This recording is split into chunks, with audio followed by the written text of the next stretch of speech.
tədbir iştirakçıları, əziz şagirdlər, əziz müəllimlər, əziz qonaqlar, hər birimizə məlumdur ki, bugün Azərbaycan Respublikasının bütün ərazisində, bütün dövlət müəssisələrində, bütün məktəblərdə, ali məktəblərdə, digər müəssisələrdə Xocalı faciəsinin 34 illiyi qeyd olunur.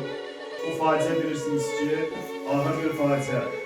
Xocalı faciəsi ümumiyyətlə götürəndə 21-ci əsrin soyqırımıdır. Dünyada bir neçə dəfə ağır müharibələrdə soyqırım hadisələri olubdur.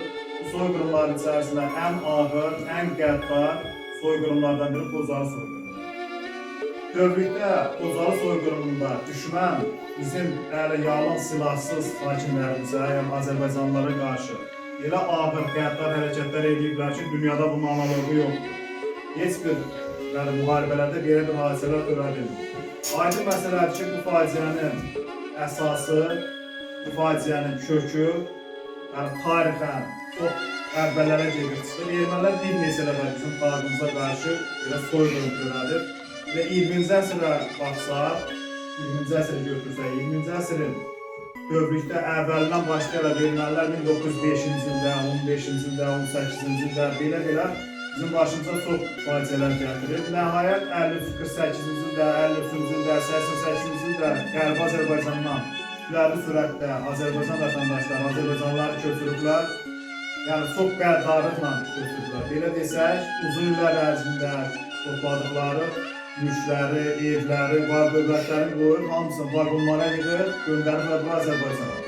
Yəni bu da bir, belə desək, etnik təmizləmə Ermənistan arasında. Və nəhayət 88-ci ildə son bu etnik təmizləmə ilə bərabər Azərbaycanın daxilində, keçmiş Dağlıq Qarabağ ərazisində Azərbaycanlılara qarşı başlayıblar müharibəyə. Yəni əvvəllər 88-ci ildən başlayan bu etirazlar, bizim dövlətə qarşı elədikləri etirazlar sonunda silahlı toqquşmayla nəticələnir. Bir neçə Qarabağın bir neçə kəndlərində bu davam eləyir. Bir neçə kənddə bunlar ilkin başlayıblar bizim Azərbaycanlılara qarşı silah işlətməyə, Azərbaycanlılara qarşı vəhşilik törətməyə və nəhayət həm Azərbaycanlıları öz ata-baba torpaqlarından başlayıblar köçürməyə. Yəni bu faciələr əvvəldən davam edir, amma 88-ci ildən sonra başlayaraq gedən bu etnik təmizləmə, gedən Azərbaycan xalqına qarşı bu işğalçı hərəkət, bu vəhşilik nəhayət 92-ci il fevral ayının 17-sində onlar Xocabənd rayonunun Qaradağlı kəndində kütləvi sürətdə kənd əhalisini kütləvi sürətdə onlar qətlə yetirdilər. Bir hissəsini qozaları, uşaqları, qadınları əsir götürdülər, girov götürdülər, onlara qarşı çox qəddarlıqlar törətdilər. Və nəhayət 1992-ci il fevral ayının 25-dən 26-sına keçən gecə, qarlı bir qış gecəsində Xocalı şəhərinə, Rusiyanın Xocalı şəhərinin Dağlıq Qarabağda olan 366-cı Motaçı alayının köməyi ilə, belə desək, Rus ordusunun köməyi ilə, çünki ermənilərin havadarları, dəstək edənləri ruslar idi. Onların iştirakı ilə Xocalı şəhərini mühasirəyə aldılar və Xocalıda tarixdə görülməmiş bir qətl törətdilər. Həmin gecə, yəni yüzlərlə insanı öldürdülər, qocaları, uşaqları, onların üzərində, meyitlərin üzərində təqdir hərəkətlər elədilər. Bir hissəsini əsir götürdülər, girov götürdülər. Bu əsirlərdən bu gündə xəbər yoxdur. Qaldı əsirlikdə onları, sonra da öldürdülər, qətlə yetirdilər. Dövrükdə Xocalı ərazisində törədilən bu hadisələr dünya tarixində olmayan bir məsələlər. Amma bu faciəni biz hər il anın tədbiri kimi qeyd edirik. Bir neçə ildir ki, bunun tədbirləri qeyd edilir. Amma, belə desək, bu günümüzə bir şükür eləyək ki, bu faciədə qətlə yetirilən şəhidlərimizin qanı yerdə qalmadı. 44 günlük vətən müharibəsində, 2020-ci ildə başlayan 44 günlük vətən müharibəsində qəhrəman Azərbaycan ordusu, Azərbaycan əskəri düşmənə layiqli cavab verdi. Yəni, Xocalıda törətdiyi o qətillərin, o etnik təmizləmənin, o soyqırımın, elə erməniləri ilə dərs verdilər ki, ermənilərin ömür boyu, tarix boyu onların yadından çıxasıdır. Və işğalda olan rayonlarımızın hər birinin Azərbaycan əsgəri işğaldan azad elədi. Bir hissəsi bilirsiniz ki, antiterror əməliyyatında işğaldan azad olundu. Və bu rayonların içərisində bilirsiniz ki, Qocalı da o rayonların içərisindədir. Qocalı bütövlükdə bizim üçün, Qarabağ üçün çox ağırlı bir yerimiz idi ki, Qocalı artıq bugün azaddır. Artıq bugün Qocalıda insanlar yaşayır, Qocalı sakinləri yaşayır, vətəndaşlarımız yaşayır. Qocalıda tədbirlər keçirir. Bax, bugün Qocalıda keçirir tədbirlər. Sabah Qocalıda qeyd olunur. Həmin o soyqırım qurbanlarının xatirəsi orada alınır. Yəni, bu Qarabağımızın işğaldan azad olunması, bütövlükdə vətən torpaqlarımızın qorunması, müdafiəsi uğrunda nə qədər ki, canından keçən şəhidlərimiz var. Allahdan həmin şəhidlərə rəhmət edirəm, qazilərimizə can sağlığı arzulayıram. Ordumuza güc qüvvət, dövlətimizə güc qüvvət, inkişaf, bayrağımız ucalarda dalğalansın. Bir də belə faciələr, müharibələr yaşamayaq. Sülh olsun, gələcəkdə sülh şəraitində yaşayasınız, oxuyasınız, təhsil alasınız. Bir daha həmin şəhidlərin ruhu qarşısına baş əyirəm. Allah bütün şəhidlərimizə, eyni zamanda Qocalı şəhidlərimizə rəhmət eləsin. Tarixi ətraflı danışdı. Mənim əlavə eləyəsi bir şey qalmadı.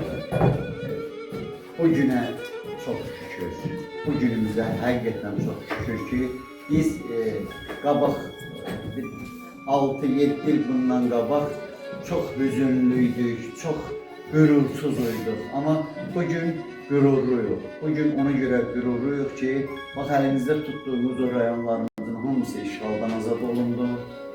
Yəni Xocalının özündə, Xocalı şəhərinin özündə o tədbiri Xocalı şəhərinin özündə keçirdirik. Allah şəhidlərimizə rəhmət eləsin, qazilərimizə can sağlığı versin, ordumuza güc qüvvət versin, bir daha belə faciələri yaşamayaq. Astılar yarana, layla Xocalım layla, düşdün güllə borana, layla Xocalım layla. Nərəvi kim çağırdı, göydən ölüm yağırdı, dinin demə ağırdı, layla Xocalım layla. Baş üstə baş mı qaldı, salamat baş mı qaldı, gözümdə yaş mı qaldı, layla Xocalım layla. Borç dolandı, oda düşdü, yaddan çıxdı, yada düşdü, taleyinə nada düşdü. Allah buna nə ad qoyaq, Xocalını unutmayaq. Bir tarixdir qədim şəhər, olmuşdu onurdu səhər, dərdə düşdü, boğdu qəhər. Allah buna nə ad qoyaq, Xocalını unutmayaq. Unutmayaq o yerləri, nər bilətli icidləri, naçan ölən şəhidləri. Allah buna nə ad qoyaq, Xocalını unutmayaq. Yerə qan yağdı, 26 fevralda, qırat avazan yağdı, 26 fevralda. Qoca uşaq qalmadı, səbir qasam dolmadı, dünya vəcə olmadı, 26 fevralda.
Aferin sana.